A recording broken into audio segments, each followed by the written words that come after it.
is incredibly difficult to tell the difference between a Herxheimer reaction, an MCAS reaction, or a side effect of a drug. And I know from firsthand experience that it isn't always easy to access your doctor in between doctor's appointments, so you're kind of left to figure it out on your own. In this video, I'm going to give you some great tools so that you can think critically about what might be happening in your body so that in between doctor's appointments, you can better fend for yourself.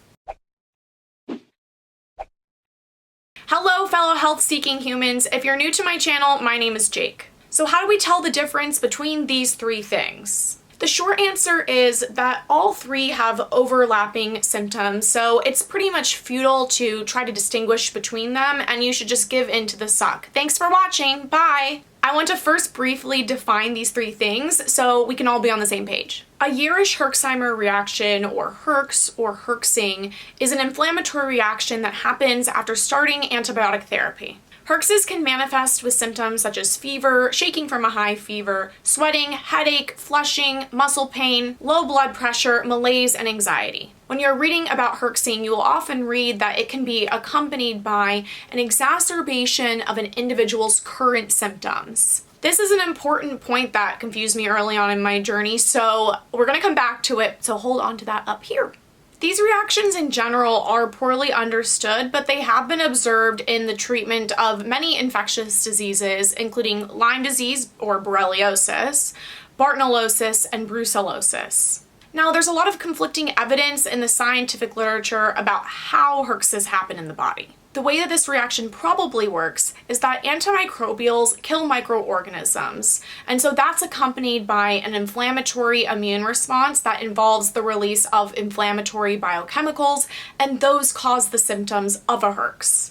One pill makes you larger, and one pill makes you small, and the ones that mother gives you don't do anything at all, unless you have bartonellosis. Then you're gonna herx like a motherfucker. Thank you to all my subscribers who indulge me in my nonsense singing. I have to entertain myself over here somehow. Some articles say that it's due to toxins that the bacteria have called endotoxins, while other articles say that it's not due to endotoxins, and I really don't want to go down that rabbit hole right now. And if you go chasing rabbits. So what I do want you to know is that some Bartonella literate medical doctors refer to herxing as herxing or a herxheimer-like reaction. By saying herxheimer-like, they are acknowledging that we don't know for sure whether these are typical Yerish Herxheimer reactions. And doctors and patients also refer to this phenomenon as die-off because microorganisms are dying off. Mast cells are an important part of the immune system that act as the liaison between the immune system and the nervous system. Mast cells are found in every tissue in the body, but they are especially prevalent in the tissues that have an interface with the outside world. So that includes the GI tract, the genitourinary tract, the skin, the respiratory tract, and some other places. They're most known for the roles that they play in allergies and anaphylaxis, but they also protect the body from pathogens. Mast cell activation syndrome refers to a syndrome in which a person's mast cells are activated, which means that they inappropriately release inflammatory mediators to non-threatening stimuli, including food. And you've just had some kind of mushroom!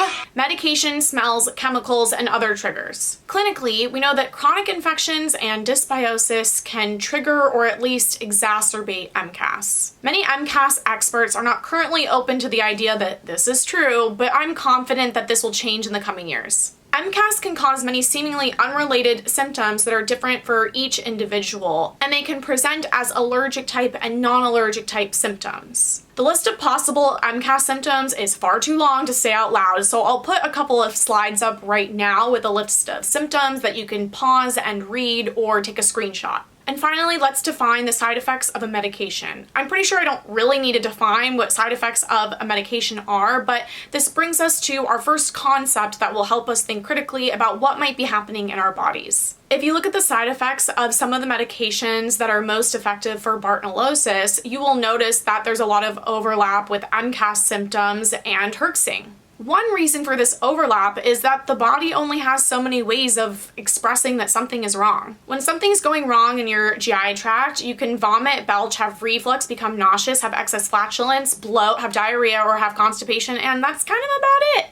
It would be great if your digestive tract could be like, hey, this is a side effect and not a herx, but it can't. That's how my digestive tract would talk if it could talk. Hi everyone, Editing Jake here. What the heck was I thinking? My digestive tract would not talk like that to me. It would be like, I'm gonna make your life a living hell. The second reason that all these symptoms overlap is a bit more out of the box in terms of thinking. Let's take an example from my previous video on the treatment of bartonellosis. According to the scientific literature, anywhere from 8 to 38% of patients taking both clarithromycin and rifabutin develop uveitis, which is a type of inflammation in the eye. These articles refer to this phenomenon as a side effect, but Dr. Mozayeni hypothesizes that it's actually a herx that is localized to the eye due to Bartonella being killed off in the blood vessels there. I think that this is a pretty compelling hypothesis, but I guess it's also possible that in some people it's a herx, in some people it's a side effect, and in some people it's both. Or neither. Another thing to know is that herxing is only going to happen when you're doing a therapy that can kill microbes. You cannot herx from a bite of potato or a whiff of perfume, but you can have an MCAS reaction to those things. So that might be an obvious tip, but what happens when you take an antibiotic? Is it herxing? Is it a side effect? Is it an MCAS reaction? Is it two or all three of those? Now, some practitioners believe that all herxing is an MCAS reaction. That's a pretty bold claim, and bold claims should be backed by robust evidence. I don't think we have that. When logic and proportion have fallen sloppy dead. What I think is a more reasonable statement is that many herx or herx-like reactions probably involve mast cells and the inflammatory mediators released by mast cells. Hi, and I wanted to add here that if you take a typical mast cell medication like an antihistamine and you feel better, this may point you towards MCAS. However, I would also bet that many mast cell meds could also alleviate a herx due to those overlapping biochemicals. For example, I personally have brought down a fever with Benadryl before.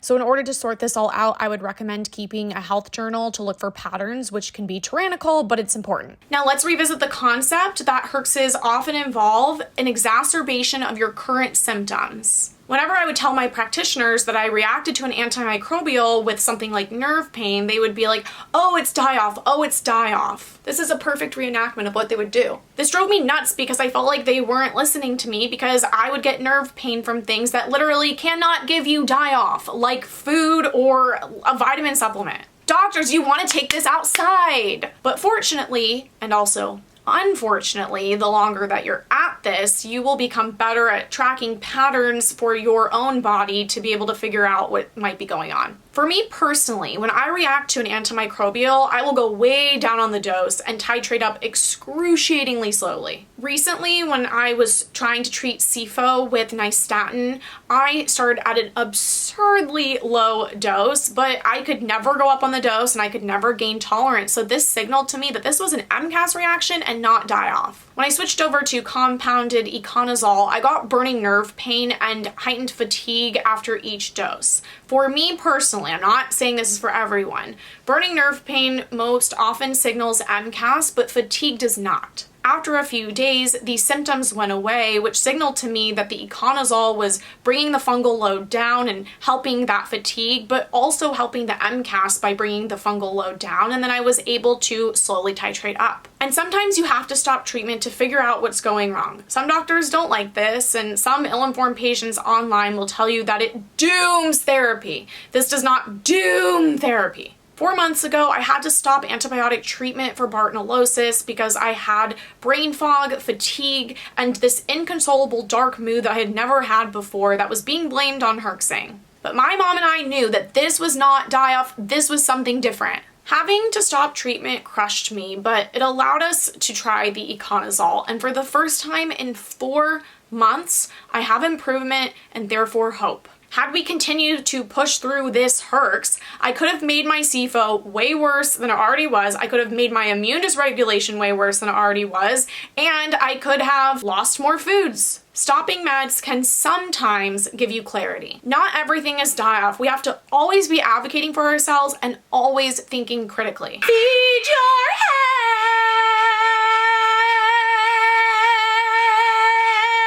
Distinguishing between these three things is always difficult, but it's especially difficult in the beginning of your journey. And if that's you, I've made a playlist specifically for those who are new to Bartonellosis, so just click right here to watch that. You better click it unless you want to hear me sing Right Rabbit, Right Rabbit, Right Rabbit.